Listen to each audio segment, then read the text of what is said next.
citizens, generally speaking, because they've been conditioned by the media to accept a version of history which is not true, are simply too uninformed. Take, for example, the 6 Days War. Almost all Jews everywhere still believe that Israel went to war either because the Arabs attacked or because the Arabs were intending to attack.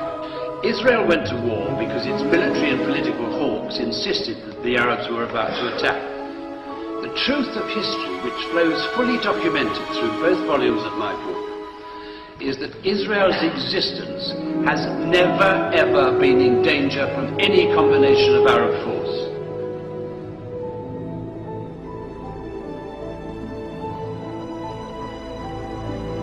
They started bombing the synagogues. They didn't bomb the synagogues saying, we are Zionists bombing the synagogues. They made it look like the Arabs are bombing the synagogues. If only enough Jews can be exposed to the truth of history, 67 war in particular, they will end their silence. Now, if anybody accuses me of anti-Semitism, say, sir, madam, you are deluded.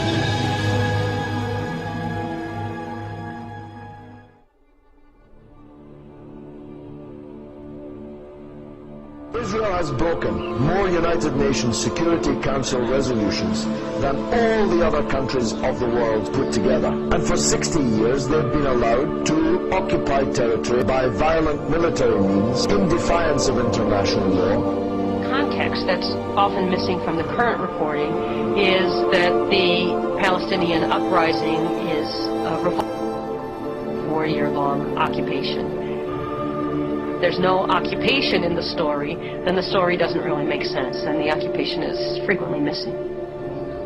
The lack of context is so dramatic that only 4% of the network news reports on the occupied West Bank and Gaza Strip mention that the West Bank and Gaza Strip are occupied. The Israeli military sends its troops into the occupied territories to defend what is considered an illegal occupation, and when the population there resists, Israel is presented as being under attack. Israel was responding to an attack today. Israel has beefed up forces following a Palestinian mortar attack. They don't present it as saying Israel is the aggressor, Israel is killing people on their own land, in their own homes as an occupier. But no, Israel is defending itself. To Sharon, the West Bank invasion is simple self-defense. The Israeli Prime Minister reiterated Israel's right to self-defense. Israel's basic posture is anything but defensive.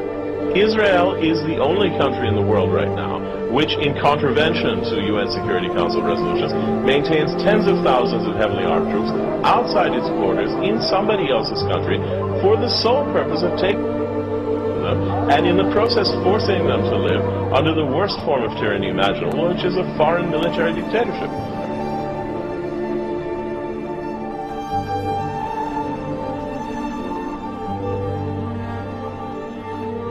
For decades, Israel has been colonizing Palestinian land by building settlements on that land. The settlements are in contravention of the Fourth Geneva Convention that forbids the transfer of population into land colonized by illegal force. The settlements are dotted throughout the Palestinian territories and are set up strategically, often on hilltops, to give Israel military control of the land and its natural resources, namely water. The settlements, together with the surrounding land that they have expropriated, control over 40% of the West Bank and Gaza Strip. And they are linked together by a network of bypass roads that carve up the West Bank, restricting Palestinians' freedom of movement, and that simultaneously link the settlements to Israel proper. There are checkpoints everywhere. Palestinians can't get from one place to another. Drives that ordinarily would take 10 minutes now take 4 hours. All the main access and artery roads are controlled by Israel. Anything that enters and exits the Palestinian areas is underneath their control. And so everything from getting medical help to getting education to trying to lead your daily life is at the whim of Israel.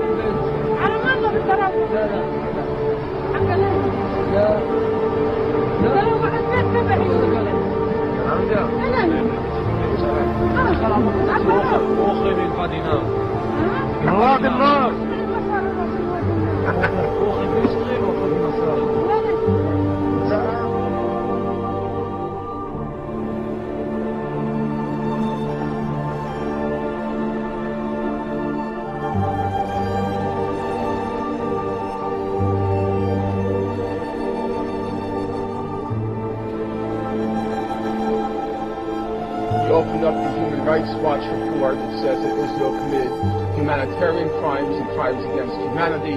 You open up the Amnesty International report, they say the same thing. You open up the B'Tselem report, they say the same thing. No controversy, no disagreement whatsoever.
Tell me the name of one member of the 7 members of the same family slaughtered on the beach in Gaza by an Israeli warship.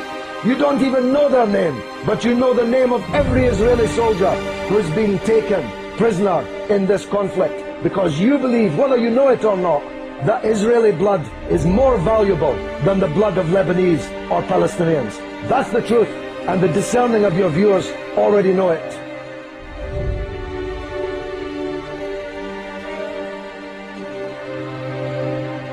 The so-called Third Reich lives again in the form of these science in the apartheid state of Israel. In the apartheid state of Israel. In the apartheid state of Israel. In the apartheid state of Israel. In the apartheid state of Israel. In the apartheid state of Israel. In the apartheid state of Israel. In the apartheid state of Israel. In the apartheid state of Israel.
The Dajjal has placed a strong hold in the very heart of Islam itself and laid a firm grip on the Muslim holy lands.